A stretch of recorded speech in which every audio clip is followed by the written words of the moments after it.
Hello दोस्तों। आज अपने साथ है स्वस्तिक जैन, जो 150 से ज्यादा बिजनेसेस को ट्रांसफॉर्म कर चुके हैं। नागपुर के जाने माने बिजनेस ग्रोथ कोच है।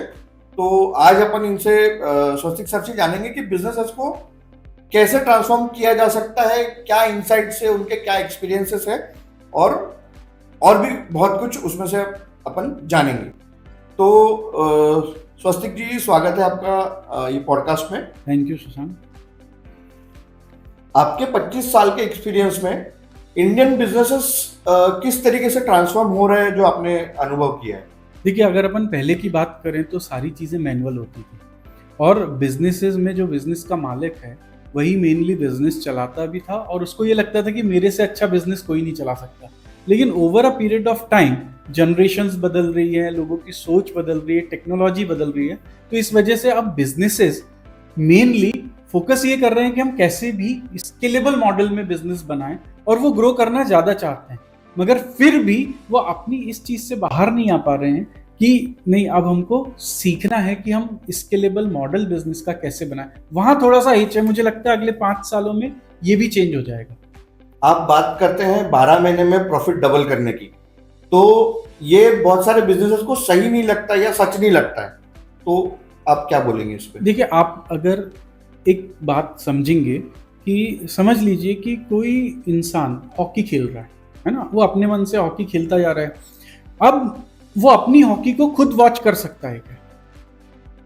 वो बहुत मुश्किल काम है। ऐसे ही बिजनेस ऑनर के साथ जब हम काम करते हैं तो वो अपने बिजनेस को वॉच नहीं कर पाता, वो अपने बिजनेस में लगा रहता है और जिस वजह से उसका जो प्रॉफिटेबिलिटी एंगल है वो मिस हो जाता है, सेल्स एंगल है वो मिस हो जाता है, या फिर वो सारी चीजें देख भी रहा है तो उसके पास वो नजरिया ही नहीं है जिस तरीके से उसको देखना चाहिए। तो जब हम 12 महीने की बात करते हैं तो वो एक स्ट्रक्चर्ड अप्रोच है और हम एवरी वीक, एवरी मंथ हर एक चीज वॉच करते हैं, जिससे बिजनेस ऑनर जो काम करता है ना उसमें स्पीड बढ़ जाती, तो आराम से 12 महीने में प्रॉफिट डबल हो सकता है।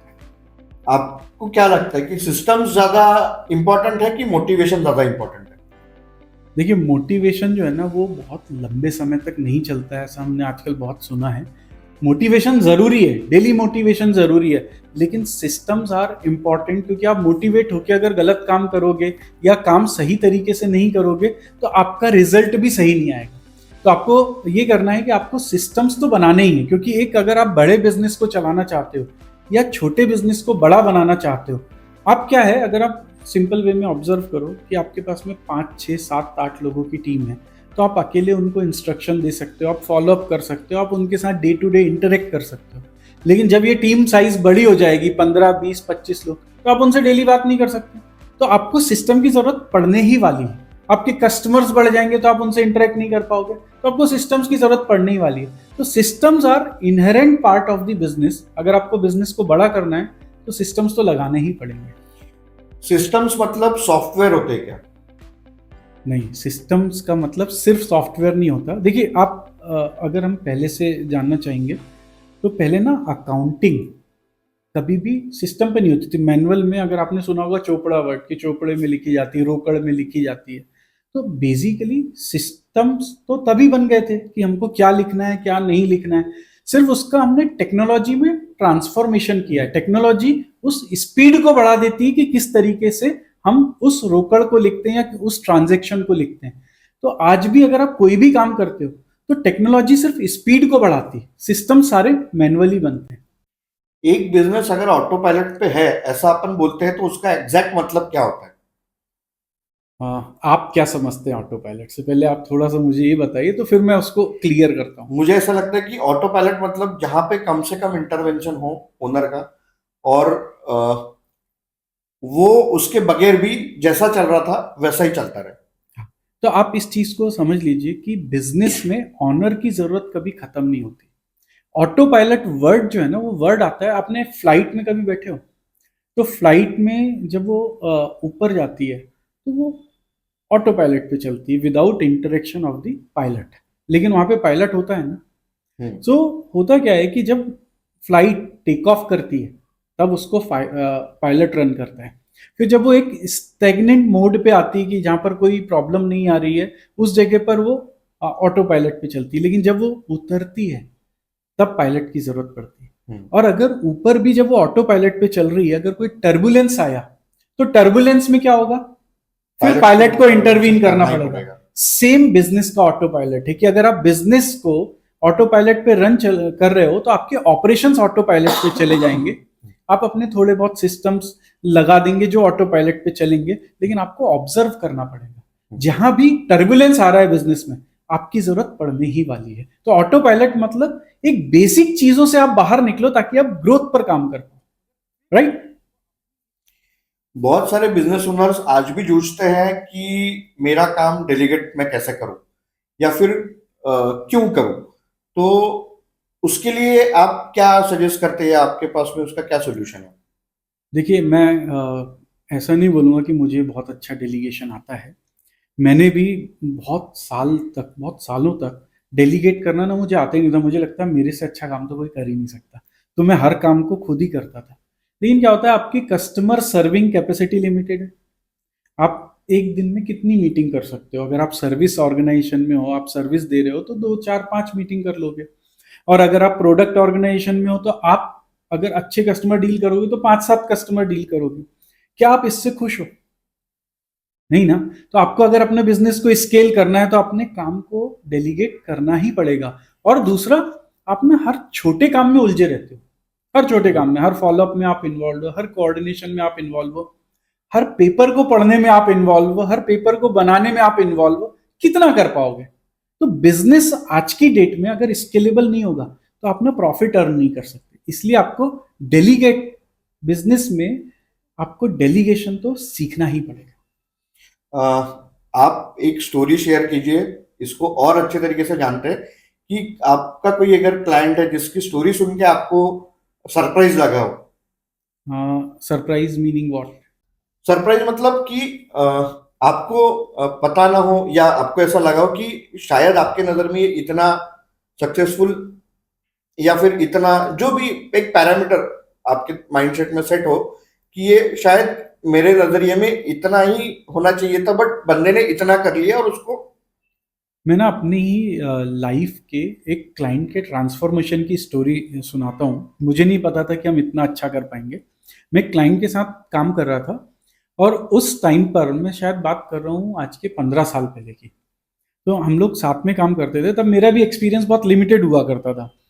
तो उनका बिजनेस जो था ना वो मैन्युफैक्चरिंग इंडस्ट्री में थे। और वो जो भी प्रोडक्ट बनाते थे, वो प्रोडक्ट में हर जो यूनिट बनता था, हर यूनिट वो लॉस में मैन्युफैक्चर होता था और बिकता था, क्योंकि वो लगभग 30 सालों से बिजनेस कर रहे थे वो। अब ये समझ नहीं आ रहा था कि लॉस तो कैश में जा रहा है और बिजनेस सस्टेन नहीं कर पा रहा है, तो इसको हम चलाएंगे कैसे। एंड हमने बहुत थॉट प्रोसेस दी। ऑनर भी बैठे, मैं भी बैठा, उनके और भी मैनेजमेंट में 2 3 लोग थे, उन सबके साथ बैठ के कुछ रास्ता नहीं निकल रहा था कि ये प्रोडक्ट जो हम अभी चला रहे हैं ये तो प्रॉफिट में कभी नहीं आ सकता। फिर over a period of time हम जब रोज रोज उस पर बैठ के बात करते थे तो ये समझ में आया कि एक प्रोडक्ट को थोड़ा सा हम डाइवर्सिफाई कर सकते हैं। हम दूसरे प्रोडक्ट को सेम मैन्युफैक्चरिंग यूनिट में बना सकते हैं और उसमें शायद प्रॉफिट आ जाएगा। तो उसमें क्या हुआ, उनका सन इन्वॉल्व हुआ और उसने बोला कि ये प्रोडक्ट ना मैं सेल कर सकता हूँ। तो हमने शिफ्ट किया कि चलो सेल कर सकते हो तो पूरा हम एक साथ कैपेसिटी तो बंद नहीं कर सकते क्योंकि लॉस बढ़ जाएगा। तो उसने बहुत धीरे धीरे क्या किया, पहले ये कुछ मैं बात कर रहा हूँ स्टील से रिलेटेड यूनिट थी, कास्टिंग्स यूनिट थी। तो उसमें उन्होंने ये किया कि 1000 टन्स पर मंथ का वो मैन्युफैक्चर करते थे। और कास्टिंग जब बनाते थे तो उसमें कैपेसिटी होती 100 टन। तो वॉल्यूम बहुत कम था, तो ये समझ नहीं आ रहा था कि प्रॉफिट जनरेट कैसे होगा। तो स्टार्टिंग में 100 टन के अगेंस्ट में 100 टन में से हमने कुछ 50 टन का प्रोडक्शन कम किया, लेकिन वहां से हमारा करीबन 5 7 टन कास्टिंग बना और वो उन्होंने सेल किया। तो समझ में तब भी कुछ नहीं आया। फिर हम ये कंटिन्यूसली कई महीनों तक करते गए तो हमको ये समझ में आया कि हमने 500 टन प्रोडक्शन कम किया और वहाँ पर हमने 30 40 50 टन कास्टिंग बनाई। तो उससे उनको प्रॉफिटेबिलिटी में कुछ इंप्रूवमेंट दिखा, लॉस काफ़ी कम हो गया, इधर पे थोड़ा थोड़ा चीज़ ठीक होने लगी। So over a period of time करीबन 3 साल लगे हमको, वो पूरी यूनिट लॉस से प्रॉफिट में आ गई। और उसके बाद उन्होंने एक्सपांशन किया, उसके बाद उन्होंने फर्दर एक्सपांशन किया और मुझे लगता है आज जिस पोजीशन पे वो पहुंच गए हैं बिकॉज ऑफ दैट शिफ्ट। तो वो प्रॉफिटेबिलिटी लेवल तो छोड़ दीजिए, वो यूनिट का लेवल ही वहां से 4 गुना हो गया। एंड दैट इज व्हाट अब ना ऐसा फीलिंग देता है कि यार ये इतना भी जा सकता था, ये मुझे भी नहीं पता था, बट अब हम थर्ड लेवल ग्रोथ पे काम कर रहे हैं। ये जो बिजनेस कोचिंग होती है, ये सिर्फ प्रॉफिटेबल बिजनेसेस के लिए होती है या स्ट्रगलिंग बिजनेसेस के लिए होती है, मतलब होती किसके लिए है? आप प्रॉफिटेबल हो। प्रॉफिटेबल, ये मतलब सेल्फ इसको बोल सकते हैं कि एनालिसिस का टॉपिक है कि प्रॉफिट आप किस चीज में देखते हैं। आप क्लाइंट सेटिस्फेक्शन को प्रॉफिट देखते हैं कि आप money, in terms of money को प्रॉफिट में कैलकुलेट कर रहे हैं। तो मेरे हिसाब से अगर मनी को देखा जाए, अपन मनी की बात करते हैं, सब लोग पैसे को ही रिलेट करते हैं इससे। तो अगर पैसे में अगर प्रॉफिटेबल अपन बात करते हैं तो मैं बोलूंगा कि प्रॉफिटेबल में हूं। सी क्या होता है ना, आप चाहे प्रॉफिटेबल हो या आप लॉस मेकिंग हो, मुझे ये बताओ, मैं वापस से जाता हूँ एक स्पोर्ट्स पे, कि सचिन तेंदुलकर के पास कोच कब से था? स्टार्टिंग से था कि मिडवे कर लिया, और फिर जब वो बहुत अच्छे बैट्समैन बन गए, इंडिया के वर्ल्ड के बहुत सबसे बेस्ट बैट्समैन बन गए, तब उनके पास कोच था कि नहीं था? तब था। पहले भी था। स्टार्टिंग से लेके एंड तक कोच लगता है। अगर आप एक्सरसाइज करने जिम जाते हो तो जिम में आपके पास कोच है, ट्रेनर है जो आपको ट्रेन करते हैं, ऑब्जर्व करते हैं कि कहीं आप गलत तो नहीं कर रहे हो। वो ये नहीं बोलता कि हर बार आपको इंटरवीन करेगा, बट वो ऑब्जर्व करेंगे कि आप जो कर रहे हो वो सही तरीके से कर रहे हो, राइट? तो ऐसे ही कोच की जरूरत हर किसी को होती है, चाहे वो प्रॉफिटेबल हो चाहे लॉस मेकिंग हो, क्योंकि आपको ना स्केल करना है या आपको बिजनेस को ग्रो करना है। और जब आप ग्रो कर रहे हो तो ग्रोथ के टाइम पर आप जो डिसीजंस लेते हो उसमें बहुत माइन्यूट डिसीजन भी होते हैं और बहुत लार्ज डिसीजंस भी होते हैं। उस टाइम पे यू नीड सम डिस्कशंस, तो वो डिस्कशंस के लिए कोच की जरूरत पड़ती है। आप बिलीव नहीं करोगे, मैं कोच हूं, मेरे भी कोच है, I also take coaching, because direction miss होने में बहुत बड़ा टाइम नहीं लगता है। एक प्लेन अगर वो थोड़ा सा भी डेविएट होता है ना, हर सेकंड में थोड़ा सा भी नॉट उसका हिलता है, तो वो 6 किलोमीटर डिस्टेंस पे उतरेगा अपने राइट डेस्टिनेशन। और वो कंटिन्यूअसली अगर डायरेक्शन बदल रहा है तो कितनी दूर चला जाएगा। और आपके पास बिजनेस में डेस्टिनेशन से डेविएशन का कोई मेजरमेंट नहीं है। Basically to maintain the focus, yes, 100%। Entrepreneurs को अगर फास्ट ग्रो करना है तो ऐसी कौन सी चीज है कि जो उनको इमीडिएटली स्टॉप करनी चाहिए? फास्ट ग्रो करना है तो एक ही चीज है जो कभी भी मिस नहीं करनी चाहिए, वो है फोकस। लोगों के पास थोड़ा सा पैसा आता है ना, 3 4 5 साल में थोड़ा कमा लिया, तो डाइवर्सिफाई बहुत जल्दी कर देते हैं। प्रोडक्ट में डाइवर्सिफिकेशन, बिजनेस में डाइवर्सिफिकेशन, उसको प्रोटेक्ट करना, आपके फोकस को लूज नहीं करना, एक ही चीज है। तो अगर आप फोकस्ड हो तो आप ग्रो करोगे। अभी जैसे आपने बताया कि आपके भी कोचेस है, तो आपकी ऐसी कौन सी गलती है जो आपने पास्ट में की और आपको लगता है कि वो गलती अगर नहीं होती थी तो मैं आज कुछ और होता या कुछ अलग करता? देखिए, मैं ये मानता हूँ गलतियां तो मैंने बहुत करी। इन लास्ट अराउंड 20 years मैंने अप्रोक्सीमेटली 6 times चेंज किया अपने बिजनेस को, थोड़ा थोड़ा मॉडल वाइज। बट मेरे साथ में एक प्लस पॉइंट हुआ जो अब मैं डॉट्स को कनेक्ट करता हूँ, कि हर टाइम मैं ना एक ही जगह फोकस था, वो था प्रॉफिटेबिलिटी इंप्रूवमेंट या systems development, by chance. Otherwise मैंने इन्वेस्टमेंट वाली चीजें की थी, लेकिन बहुत थोड़े से टाइम के लिए की थी। तो I know the money circulation, तो मुझे यूज आता है। सो गलतियां मैंने बहुत की। अगर मैं शायद फोकस्ड होता एक टाइम पे कि मैं सिर्फ कोचिंग ही करूंगा, तो आज का लेवल बहुत डिफरेंट होता था। बहुत बहुत धन्यवाद, आपने काफी अच्छी इंसाइट्स दिए हैं, और आई एम श्योर कि काफी सारे बिजनेसेस इससे कुछ ना कुछ उनको सीखने जरूर मिलेगा। तो जुड़े रहिए ऐसे ही, और एक और शानदार पॉडकास्ट के साथ में हम जल्दी लौटेंगे। Thank you Shashank, and thank you for hearing me out. Thank you to everyone also.